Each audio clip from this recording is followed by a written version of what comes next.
we have some of the cleverest, best people on the planet here talking about CSI. They've built this stuff from scratch. They work with it every single day. So I'm here as a moderator to ask the first few questions, but then it's like all of you guys need to start asking questions. Otherwise, it's going to be really, really, really boring. So first question, what is CSI? Explain CSI to the uninitiated. It's a good question. How many of you know what CSI is? How many of you have built a CSI driver? Wow, yeah, we're in the right room. So CSI is, I think for the folks that were attending earlier today, there was a good history given. It's an evolution of where Kubernetes started. Somebody mentioned what is the difference between Docker volumes and Flex and CSI, and it's kind of a progression on everything. So Docker volumes was an attempt to make storage available to a single container, but it's very much at that single node level, a single machine. You have a container running, you're figuring out how to make storage available to that container. When you take a step back from that into a distributed system where you have hundreds of machines, you end up with new challenges of actually making a volume available to a container. Now a container may be moved from one machine to another machine to another machine. You have this challenge of the storage needs to actually be able to move around from one node to another node, and you have to have some way to be able to express that to the storage control plane. And so that's what the initial Kubernetes Storage API did, was that it allowed you to say, I want storage, and regardless of where it ends up on the cluster, make sure just automatically make it available to me. And the interface that we wrote at that time was completely in tree. It was part of the Go binaries, part of the Go binaries that we shipped with Kubernetes, where they would do attach, mount, and then eventually provision the volume dynamically. But that was not extendable or scalable because for multiple reasons. Like if you're building these third-party plugins into the core of Kubernetes, that means that if there's a bug in one of these drivers, it will crash Kubernetes. And this is something that we've seen is you'll have Kubernetes, you'll have a problem with an entry volume plugin that you haven't even activated, but a user tried to use it and it'll blow up your kubelet. That's insane. You're giving these entry volume plugins permissions, security permissions to the same security permissions that you're giving to your kubelet and your other key Kubernetes components. That doesn't make sense. But during that initial development of Kubernetes, it allowed us to move very, very quickly because we could keep iterating on that API and figure out what it should look like. And every time we released, there was a set of drivers that you knew were going to work with every single Kubernetes release. But once it got to a point where we had something like 10 or 15 entry drivers, for the reasons that I mentioned earlier, in addition to the fact that you can't actually test these things, right? In the Kubernetes CI/CD, how do you test a fiber channel driver? We're not doing it, and we're just hoping that the community actually notices bugs and reports them, which is not a very good place to be. So for those reasons, we decided, okay, we need to actually have a real pluggable driver system. And the first attempt at that was Flex Volumes, which was led by Chakri back there. And it was a exec-based system where you have the basic operations that Kubernetes has, mount, attach. It was just mount and attach, honestly. And in order to fulfill those, there was a binary, an executable that you would deploy on every single node. And anytime for that driver, Kubernetes needed to do a mount or attach, it would call out to that binary, and the binary would fulfill that request and return some response. So it was very, very simple, but there was a lot of challenges around it. And the challenges were mostly around deployment. How do you, like if you're actually manually copying files to nodes, that is a very anti-Kubernetes pattern. What happens in the cloud where if your node dies and it comes back up, who's responsible for ensuring those files exist? And what if, especially in cloud environments, you might not have access to the master control plane. So how do you actually do an attach that depends on the master if you can't copy files to the master? So those are some of the challenges with Flex. It solved a major challenge that we were having in the community, but it didn't go far enough. And then we started thinking about what the next steps were.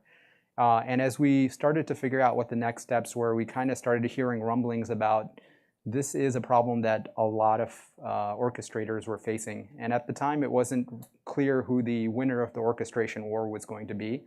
You had Kubernetes, of course, but also Mesosphere. You had Docker Swarm at the time, and then Cloud Foundry was doing their own thing at that time.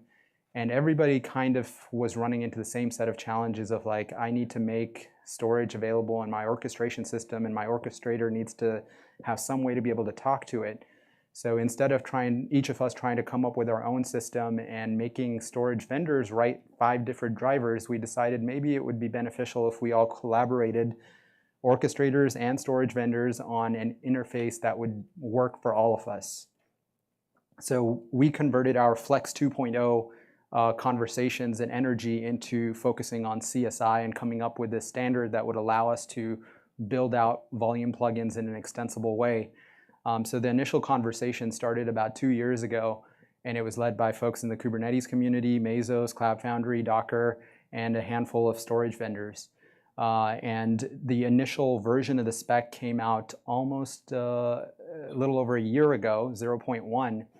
And that's kind of where it was born. Brilliant. So we know that CSI gives you an API between a container orchestrator and a storage system. What's the difference between CSI and the Kubernetes CSI?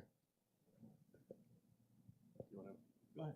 So Kubernetes, or the CSI spec, is just that, it's a spec.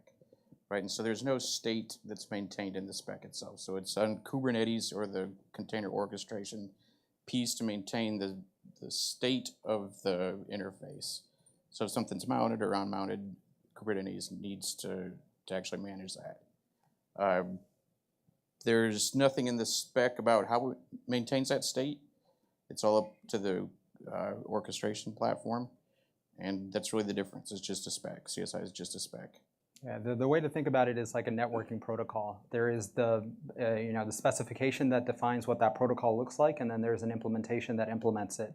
So CSI is just a specification. It just says this is how, it's a contract between how we talk to each other. And then Kubernetes actually needs to go and implement that API on the Kubernetes side to say, if there is a driver out there that exposes a CSI interface, I will be able to talk to it.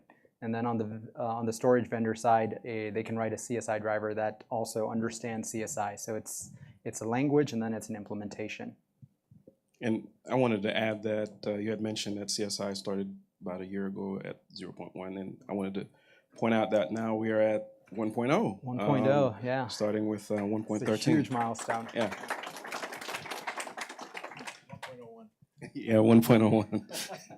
So that's a brilliant segue, because my next question is, when did CSI become part of Kubernetes? Sorry. And what's new about 1.0? Yeah. I think we talk about snapshots a little bit. What's new in 1.0? Yeah. Yeah. Okay. Yeah. So we added snapshot support. Actually, that's actually added in 0.3. But now it's GA, so it's part of the 1.0 release. So that's really cool. And also we also have the topology support that's alpha right now, and also the dual block volume support that's also added in 1.0, right? And then the kubelet plugin watcher that was coming earlier, right? That was actually in 0.3. Yeah, that was earlier. One of the key things that we wanted to do when we first started the project is that we wanted to make sure that the spec was able to do what it said we could do. So one of the things that we would try to do a lot working together is we wanted to make sure that both we had very early implementations of Kubernetes into version 0.1 and 0.2 and 0.3 of CSI, and very early versions of the driver. So we try to do this as fast as possible so we can make sure that the CSI spec was, could actually accomplish what we wanted to do. So this journey that we have taken from the beginning to now has been, quite a challenge, but it has been quite productive. So. Yeah, I'd like to underscore that is, I think the thing that you realize when you build out an interface is that it's very, very difficult to get it right and make everybody happy. And we knew that we weren't going to get it right the first time. And so the reason that a year ago we didn't call it 1.0 was that we realized you can't just develop and interface in isolation and say, okay, this is it, this is the standard. We wanted to actually have implementations built out both on the orchestrator side as well as on the storage vendor side, and see, like, in actual implementation, does this thing work, and allow us the ability to revise it. So within the 0.x releases, we made multiple breaking changes to get to 1.0. And 1.0 is not the terminal, like, finished product. The idea with 1.0 is that this is the basis that we're going to build everything else on top of, but it's a stable base. We're not going to break vendors who will implement storage CSI 1.0. Going forward, we're going to add functionality, of course, as we move forward, but the idea is that now it's a stable base, we know it works, and anything that's going to be added is going to be additive, not breaking. So as a storage vendor, I can only applaud the pragmatism with the CSI spec and how it's developed over the last year. And it's made it very easy, I think, for a number of drivers to proliferate. I think there's over 15 now. Yeah. So with all of this functionality, and now that we have 1.0, what can people in the audience do with CSI? So if you're an end user, CSI basically makes more storage systems available to you more quickly than we were able to do in the past. In the past, the only way you could add additional storage systems was hope that your storage vendor was going to put up with the Kubernetes release process and go and try to commit code there and wait for a Kubernetes release and then revise bugs. Now you can just go to your storage vendor and say, do you have a CSI driver that I can use with my Kubernetes cluster? And they can work on a completely independent schedule of the Kubernetes releases. And beyond that, all the new functionality that we're going to be adding to the Kubernetes storage layer is going to be added to CSI first and probably only in CSI. So for example, for Flex, we're going to freeze development now. We're going to maintain it and continue to support it, but like new functionality like snapshots and cloning and these other things that we're looking at are going to be CSI first and probably only in CSI. One of the things that actually that does too, kind of the opposite side, is that if the vendor does say, I do have a driver, but it's on this version, it doesn't force the user, to move to that Kubernetes version if you don't want to. It actually allows that flexibility of taking that driver and plug it into your own stable Kubernetes version. Okay, so we've got into maybe a good understanding of CSI so far. Are there any questions from the audience? Come on, make this interesting.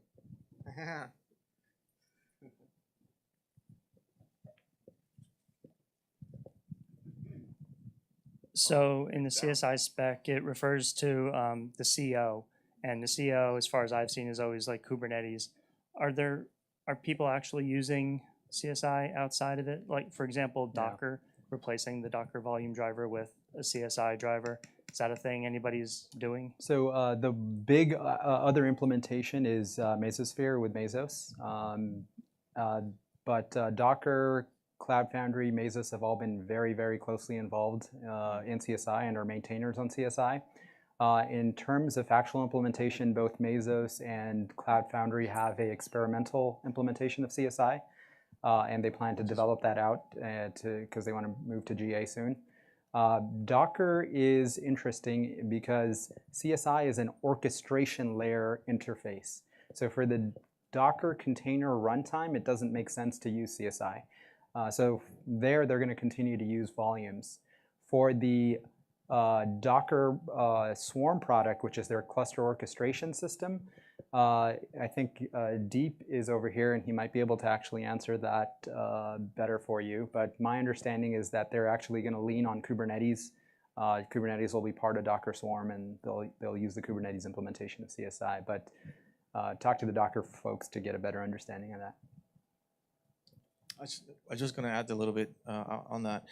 Even though the client, speaking specifically to the spec, even though we think of the caller as the CO, we actually have many types of callers to CSI drivers. We have provisioners, we have attachers, we have many things that do that. We have testing programs. What I'm trying to say is that the CSI spec, even though it mentions the caller as a CO, it doesn't preclude that it can only be a CO. It can be many things. Something we maybe haven't thought about yet, but it allows any client that has that contract to be able to satisfy it. I also wanted to mention that OpenStack is using CSI to port some of their data services over to Kubernetes. And that's not a CO. Thank you. Not a Yeah. CO. So just 2 questions, actually, if I may abuse this. I'm interested in cryo and to see if there's any, if the support level within the 2 runtimes are at the same level right now, and if there's any information on RDMA support with CSI and Kubernetes. I have no idea what RDMA is. Does anyone know? I don't think that again, I've worked with RDMA very little, but I think that is a property of the storage system. The request coming from CSI is quite simple. It's just saying I need this here, attach it, and then let you figure it out. So I'm assuming that the caller created the correct storage classes and definitions and the correct setup for the storage system to be able to attach it. And then it is up to the CSI driver implementation for that RDMA system to be able to do that. The CRIO, I don't know how to answer. So Kubernetes or CSI doesn't operate at the container runtime level. The assumption is that it interacts with the storage system to get a mount point on the host machine, and then takes that mount point and passes that along to Kubernetes, which passes it along to the container runtime. So CSI's contract kind of ends at making that mount point available, and then it's a contract between Kubernetes and CRI to figure out how to actually expose that mount point into the container. So if RDMA is a property of the container runtime, then it's outside of the scope of what CSI is doing. And again, I just want to step back a little bit and make sure we understand that it is the host that does the attachments, not the containers, right? So when we do attachment of storage, it is the kernel in the host that's making the attachment into the system, and then we bind mount that into the container. And that's the way it is today, but we are investigating possibly doing it inside the container for security reasons. So there's Kata containers and gvisor, and one of the big gaps that they have in terms of security right now is the fact that the actual mounts are happening on the underlying node host, that any bugs there could basically expose the host file system to the container. And so we are looking into potentially, at least for these secure containers, possibly running CSI inside of the container runtime as well. You say that someone can just write a driver to support that, right? So it's not, there's nothing stop you from writing a driver, but it's not part of CSI spec. And if you guys are interested in the security side of this, Michelle Wu and Jan Sefranek are giving a talk called how, I think it's how Symlinks pawned Kubernetes. And it is a very interesting talk about how there was a Kubernetes feature that allowed containers to break out and get access to the host file system. So this is a very real issue. We recently hit what I would call feature in Kubernetes that if you run a container not as root and mount a volume, then it will change on every single file in that volume. Oof. So if you run a volume with like 200,000 files, it takes half an hour to start it. Yeah. Do you have, so that was flex volume, not CSI. So do you have plans to test against bigger data sets in CSI? Or from side of Kubernetes, not from side of like implementations? Thank you. Look at Brad for this Yes, one. we do. Please do. Yeah, that's a known issue, and hopefully we'll have tests that we can run against plugins to validate that that doesn't happen. I think the fundamental challenge there is the fact that we're expecting the storage system to apply permissions at a per file or per directory granularity, and that is a linear problem that scales with the size of your data. And we need to potentially think of other ways to be able to solve that, and whether, yeah, I'll leave it at that. Any other questions?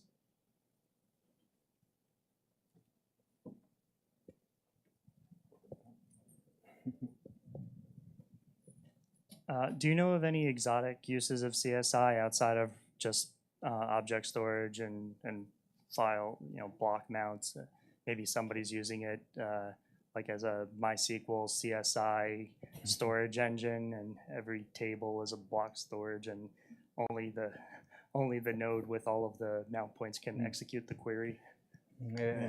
Not like that, but again, I mean, the CSI spec is quite specific on, volume creation, snapshots, and things like that. But I wouldn't say that I've never seen that type of use case. But again, going back to what I said before, is that you don't have to be a CO to consume a CSI driver. You could have your own method of requesting and accessing storage. So, which we haven't heard yet, but I'm sure will happen. So. And the cool thing about CSI now is that you don't actually have to advertise what you're doing, so we don't know what people are actually doing. It's private. Right. They won't tell us. So one of the things that people often ask is, now that we have CSI, what happens to all of the entry plugins and the existing Flex driver plugins? What's the transition, and what should somebody do if they're already using those plugins? Yeah, that's a good question. If you have a new CSI driver that's created and your customers are going to depend on that, the answer is pretty straightforward. You have the customer deploy your CSI driver and begin to use it. If you have a customer that is depending on an entry volume plugin, things get a little bit more murky. We're going to continue to support entry volume plugins, but in the SIG, we're developing a plan at the moment to try to automatically migrate over the current entry volume plugins that we have to CSI. So at least we're going to start with the cloud provider ones, GCPD, AWS, and a couple others, where we want to remove the code from entry and proxy it out to a CSI driver. And as part of the Kubernetes deployment, the CSI driver would be installed. So plan of record for that implementation right now is we want to get to an alpha by Q1 of this year, a beta by Q2, and then GA by Q3, and then hopefully 2 releases after that remove the entry code. That said, it's very, very early in that process, and I was talking to Brad about this outside, and it's going to be a very, very large effort where the success metric is that nobody notices. Like, if anybody notices, we screwed up. And it's an immense amount of work to get to that point. And so we're kind of weighing the trade-offs between, given the amount of work it is, do we actually want to do this or not? If we end up not doing it, what it means is that these storage vendors that are kind of across a CSI driver and an entry driver now are straddling 2 code bases, and it's a pretty fragmented experience for end users because you have an older entry driver that doesn't have new functionality. So my feeling right now is that we want to kind of reduce the pain for users, and we're planning to invest in this migration, but of course nothing is final or locked down yet. It's been like a year, right? We've been working on the migration. Yeah, it's first get CSI out, and now that we have CSI out, the next thing is, okay, what's the next step? What do we do with the things that we already have entry? And that's what we're figuring out. Any other questions from the audience? So if you look on the CSI roadmap, how much is it influenced by the end users as opposed to by vendors? That is a very good question. So if you look at, so the interesting thing about CSI is that it's not yet a CNCF project, and it's not part of Kubernetes. It's actually a external organization, essentially. And if you look at the approvers on CSI, specifically the governance documents of CSI do not allow storage vendors to be approvers on CSI. They only allow cluster orchestrators to be representatives as approvers. And the reason for that was very deliberate in that while CSI absolutely must be driven by storage vendors and they must have influence in it, they must contribute to it, ultimately the goal for CSI is to be a interface that empowers end users and gives them easy way to use storage. And so therefore, the proxy for that is that the cluster orchestrators basically are the proxy for the end user, and they are the ones that are empowered to kind of approve the changes in CSI. So the typical pattern would be that somebody, it could be a storage vendor, it could be anybody, will contribute to propose something new to the CSI. And then it's an open community. Everybody's welcome to debate. And debate we do. And we very much do. And then hopefully we all come to consensus as a community, and then it gets approved. Yeah, does that answer your question? Yeah, and just to add to that, a lot of the storage vendors come in with use cases coming from users. So we represent them. Yeah. This is quite kind of sometimes very low level, unless the users really like APIs and stuff and arguing, which is kind of weird. But if they like it, they can join. One of the things too is that the CSI spec right now is quite young in a way, I want to say, because it only does creation volume management. There's nothing very exotic about it. So today, as 1.0, we have a very clean, simple API. So we talked a little bit about migrations from the current drivers, and we talked about what's in CSI and the 1.0 release. What's on the roadmap? What's in the future of CSI? Good question. So somebody other than Saad answer this. I was going to hand it over to Xing, who's actually been working on snapshots. Yeah, so we have just added the basic support for volume snapshot. And the next thing we are looking at is to add an execution hook for volume snapshot to quiesce and freeze before taking the snapshot, and also unquiesce, unfreeze after that. We're actually thinking about maybe we could even add this freeze function into the CSI spec itself, but that's something that we need to discuss as a community. And the other thing is there's now the topology support for volume that's in alpha state. We are also looking at adding the topology support for snapshot. And then there's another thing called a readiness gate, but I think that's not really the CSI specific. That's really Kubernetes thing to check if a persistent volume claim really has the data populated in it. So that's relevant to create a volume from snapshot and clone. That's something that's clone actually was just added in the CSI spec, but it's not implemented in Kubernetes yet, so that's something that is work in progress. And maybe Vlad can talk about. The group snapshot, yeah, that's also something that we are looking at. But I think we had a discussion with the SIG architecture last time. There were some concerns saying that it's too complicated. So we are still looking. We're still discussing. So right now we are focusing on the execution hook part. Yeah. Another thing we've been trying to bring into CSI is inline volume. So if you don't know what it is, basically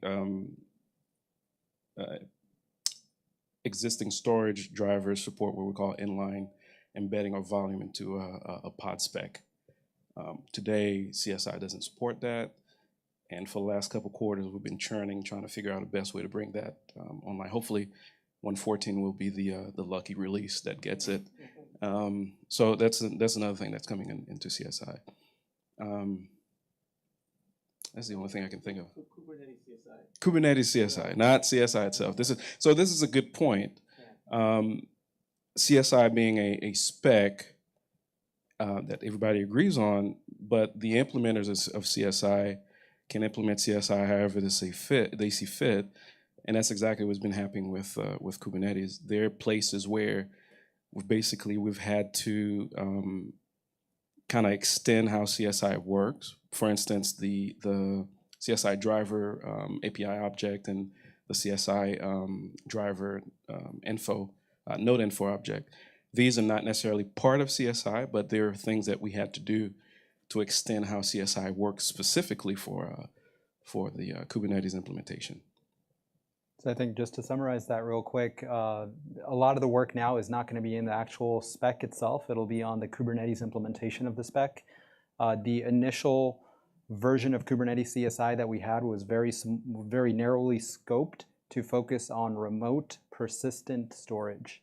And there are a number of other use cases that we want to extend to. So like with inline volumes, that's a requirement for local ephemeral volumes. So if you're used to things like secret volumes or config map volumes or downward API volumes, empty DIRs, those are volume types that we want to be able to allow end users to be able to build out.